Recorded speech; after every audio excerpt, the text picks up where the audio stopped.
Deacon, wait! Deacon, I'm sorry, I should have treated you better. Deacon! I made a terrible mistake when I first started playing Days Gone in 2019. I stopped playing it after just a few hours. So today, I'm gonna make up for that. Somehow, some way. Because 6 years later, I've realized that Days Gone is spectacular and easily the most underrated Sony game of all time. An incredible story, a perfectly realized interactive version of a zombie apocalypse. It's like a bingeable TV show and an addictive video game all wrapped into one. It's anything but a standard open world game, and you should absolutely try Days Gone Remastered, like, as soon as you can.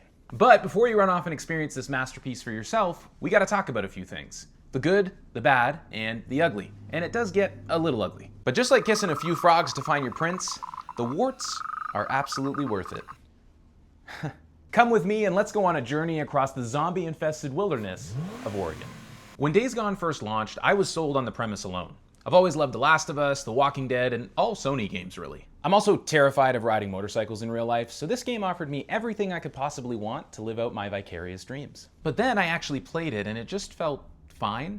I can remember sitting there playing. Is this all the game is? I said aloud to myself. Why are you talking to yourself? My girlfriend said from the couch. After I finally convinced my girlfriend that I was actually on the phone with someone, I decided to put Days Gone down, concluding that it was just a boring, formulaic open world that I had seen a million times before. And I can't believe I almost left Days Gone at that. Here's the thing though. I don't think I was wrong in how I thought, actually. I was just in the middle of... Wait, no. I'll come back to the main problem with Days Gone in just a second. Years passed, but then the Days Gone Remastered Edition was announced for PS5, and that's when I decided to give the game one more try. And gosh darn it, am I glad I did. How had I left this game on the shelf for over half a decade?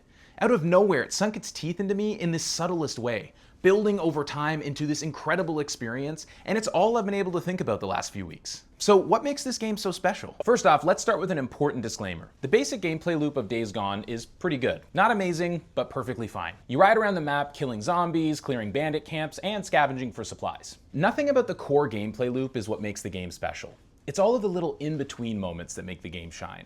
The little special features and quirks that aren't immediately obvious when you first start playing. I could talk about a whole laundry list of things, but to streamline, I've simplified this into 2 conveniently YouTube-friendly chapters.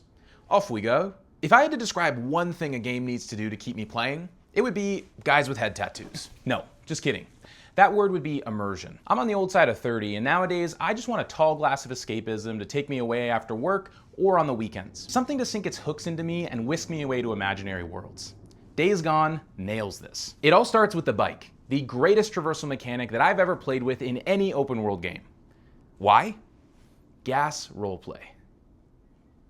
Not how that sounded. The bike needs fuel to run. There's a little gauge on the screen that tells you how much fuel you have left in the tank, but if it runs out, you're cooked. The game keeps going, but your bike does not. You would think this would create a frustratingly boring metagame mechanic where you're always worried about fuel, but it doesn't. The thing is, apocalypse media always seems to deal with the problem of resource scarcity, and so this mechanic feels essential in order to nail the feeling of a post-apocalypse. And the fuel lasts just long enough that it's not annoying, but not so long that you ever forget about the mechanic. It's intentional without being overbearing. Fuel is also factored into fast travel. You can only go as far as your tank will get you, and there are certain places on the map that you actually can't get to in one shot, at least in the early game. So while you can just fast travel multiple times, fueling up at each stop along the way, nothing comes for free. Fuel management makes it so that the distance between you and your destination feels more significant than in any other open world game. It's a knife's edge balance that Days Gone has perfected, immersing you in the world as if you're actually there. It really feels like you're just a biker dude trying to survive and keep your precious baby stallion fed and roaring.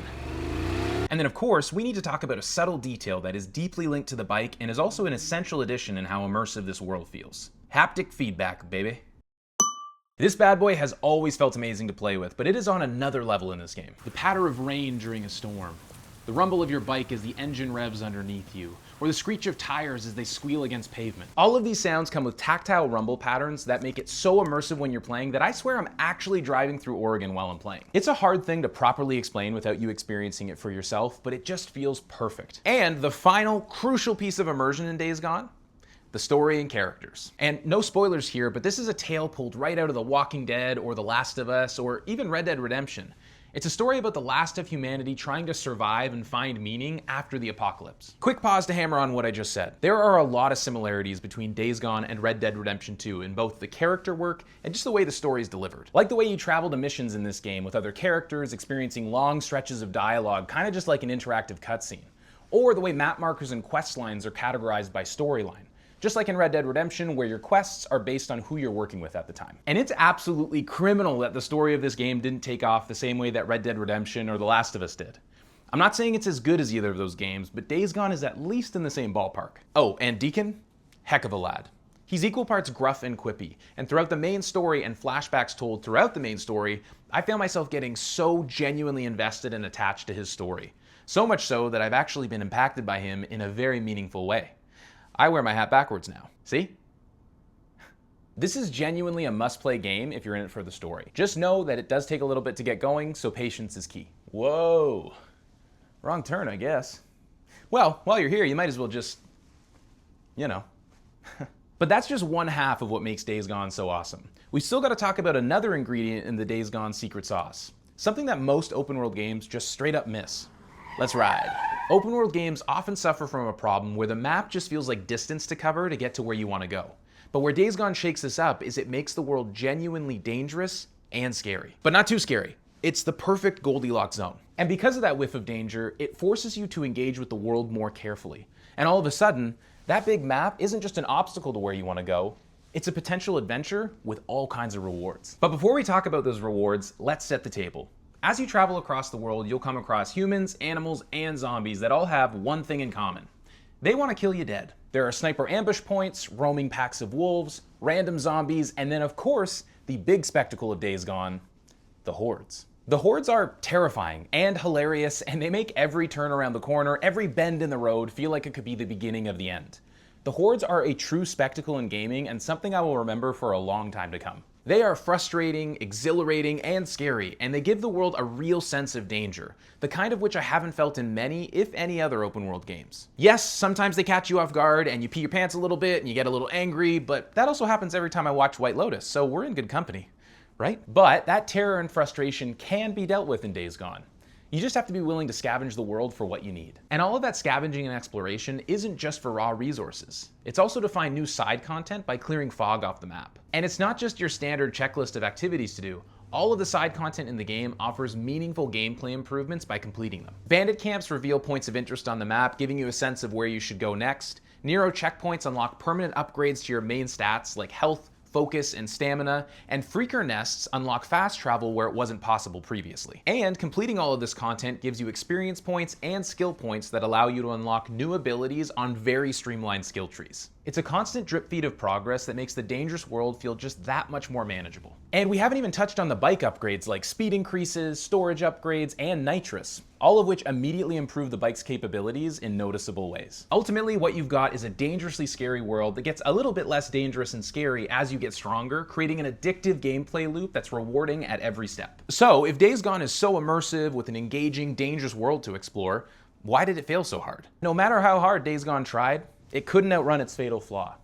It takes way too long to reveal its strongest cards. There were also bugs and technical issues when the game first launched, as well as an interact button that never quite works the way you want it to. But I do feel like these issues probably could have been forgiven if the game had started stronger out of the gate. Like I said earlier, the first time I tried the game, I bounced off of it after about 5 hours. And now in 2025, it took me about 5 hours for the gameplay to actually start clicking. The gameplay doesn't get really interesting until you've unlocked your first few skills and gone to your first few survivor camps. The bike is slow and basic when you first start playing. And worst of all, the coolest part of this game, the hordes, isn't even shown to you until like 5 hours into the game. Another odd design choice in Days Gone is that it actually gates off parts of the map depending on where you are in the story. So it makes the world feel so much smaller, especially at the start of the game, than at the end of the game. Which leads me to an important reality about Days Gone. It's not an open world game. Not really. It's a cinematic action-adventure game that takes place in an open world. Side content complements the main story, and the regions you move through are actually quite linear. I actually think of this game more like a semi-open world than a true open world, which can be really jarring when you get dropped into an open world and it's not quite what you expected. I'm not trying to pick on the game or anything. All I'm trying to say is that it makes perfect sense that the first time I played it, my thought was, is this all this is gonna be? So if you were in that same position, I totally get it. But I'm not here to dwell on the past. I believe if you fall off your bike, you get right back on. So if you're like me and you bounced off the game, then there's an easy solution to that. Just focus on the main quest for the first 5 hours of playing. Now, I wouldn't usually recommend you play through a slow start just because the game gets better later, but Days Gone is absolutely worth it. Seriously. Look, Days Gone is a fantastic game, but it does take a while to get going and it saves its best tricks for far too long. If you're a patient gamer who's willing to invest in the long haul, Days Gone is a stunning achievement in open world cinematic action adventure gaming. It absolutely deserved a better reception when it launched, and it can easily hang with the big boys like Red Dead Redemption and The Last of Us. If you like zombie killing, a great story, and streamlined, meaningful upgrades to help you take on a dangerous world, Days Gone is the easiest recommendation I could ever give. And I desperately want a sequel, so please buy this game and experience it for yourself. And if anyone hears from Deacon St. John, could you tell him to answer my text? Deacon! I love you! Hey, if you like this video, check out this video right here where I talk about how to love bad video games. I'll see you there in just a second. Thanks so much for watching. I'm Dylan. This is Beep Boop Loot. We'll see you in the next one.